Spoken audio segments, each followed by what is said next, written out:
اس مہینے کی کیا کمال کی بات ہے؟ جیسے میں نے کہا تینوں کمال کے مہینے ہیں، اللہ کا مہینہ ہے، اور رجب کے بارے میں یہ جو سیکوینس ہے اس کے بارے میں علامہ صفوری رحمۃ اللہ تعالی علیہ بڑی پیاری بات فرماتے ہیں. گویا یہ بھی ایک پلاننگ دے رہے ہیں.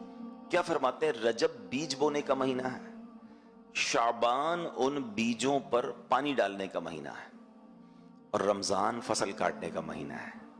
ہارویسٹنگ اسی طرح ہوتی ہے نا کہ پہلے سیڈنگ ہوتی ہے، پھر واٹرنگ ہوتی ہے، اور پھر کٹنگ، پھر لوگ اپنی فصل اٹھاتے ہیں. تو کیوں بیوٹیفل سیکوینس بیان کر دی، پھر اس کو انٹرپریٹ بھی کیا، اس کی وضاحت بھی کی. فرماتے ہیں جو کوئی شخص رجب میں عبادت کا بیج نہیں بوتا، شعبان میں ان بیجوں پر اپنے آنسوؤں سے پانی نہیں ڈالتا، آبیاری نہیں کرتا، وہ رمضان میں رحمت کی فصل کیسے کاٹائے گا؟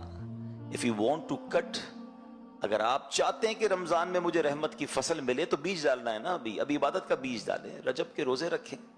جنت کی ایک نہر ہے جس کا نام ہی رجب ہے، اور اس نہر سے ملے پانی ہی وہی پیئیں گے، پلایا ہی انہیں جائے گا دودھ سے زیادہ سفید، شہد سے زیادہ میٹھا پانی جو رجب کا روزہ رکھنے والا ہوگا. رجب کا ایک روزہ رکھے اس کو اس میں سے پانی پلایا جائے گا.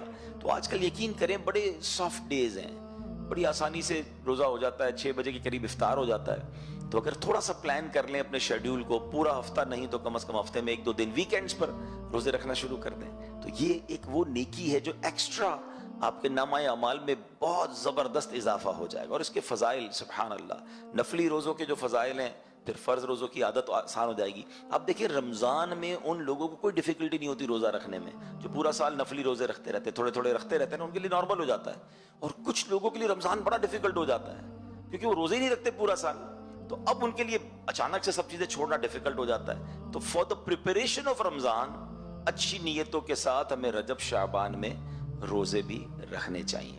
ایک اور بڑا کمال کا ہمیں یوں سمجھے کہ ایک دن آنے والا ہے، اور اس میں آلموسٹ 40 ڈیز رہ گئے ہیں، اور وہ دن ہے، وہ رات ہے شب برات.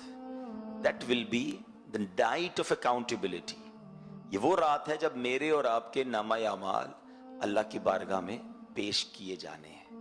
آپ کاروبار کرتے ہوں گے، جاب کرتے ہوں گے، آپ کو کہیں نہ کہیں سالانہ کوئی رپورٹ پیش کرنی پڑتی ہے، آڈٹ بھی ہوتا ہے. کتنی فکر ہوتی ہے کہ رپورٹ صحیح بن جائے. جو اکاؤنٹس میں کام کرتے ہیں انہیں پتہ ہے کہ ٹیکس رپورٹ کے لیے بڑی پریپریشن کرنی پڑتی ہے کہ ٹیکس کے ریٹرن سے پہلے ساری رپورٹ ٹھیک ہو، ورنہ کہیں ریٹرن میں پرابلم نہ ہو جائے. اسٹاک رپورٹس لوگ بنا رہے ہوتے ہیں کہ جناب اسٹاک آڈٹ ہوگا تو کہیں اسٹاک میں کمی ہوئی تو باس کو جواب دینا مشکل ہو جائے گا. ہر زندگی کے ہر شعبے میں کہیں نہ کہیں کوئی رپورٹنگ ہو رہی ہوتی ہے. مگر یہ رپورٹ کہاں جائے گی؟ یہ رپورٹ اللہ کی بارگاہ میں جائے گی. شب برات کو میرے آپ کے نامہ اعمال اللہ کی بارگاہ میں پیش کیے جائیں گے.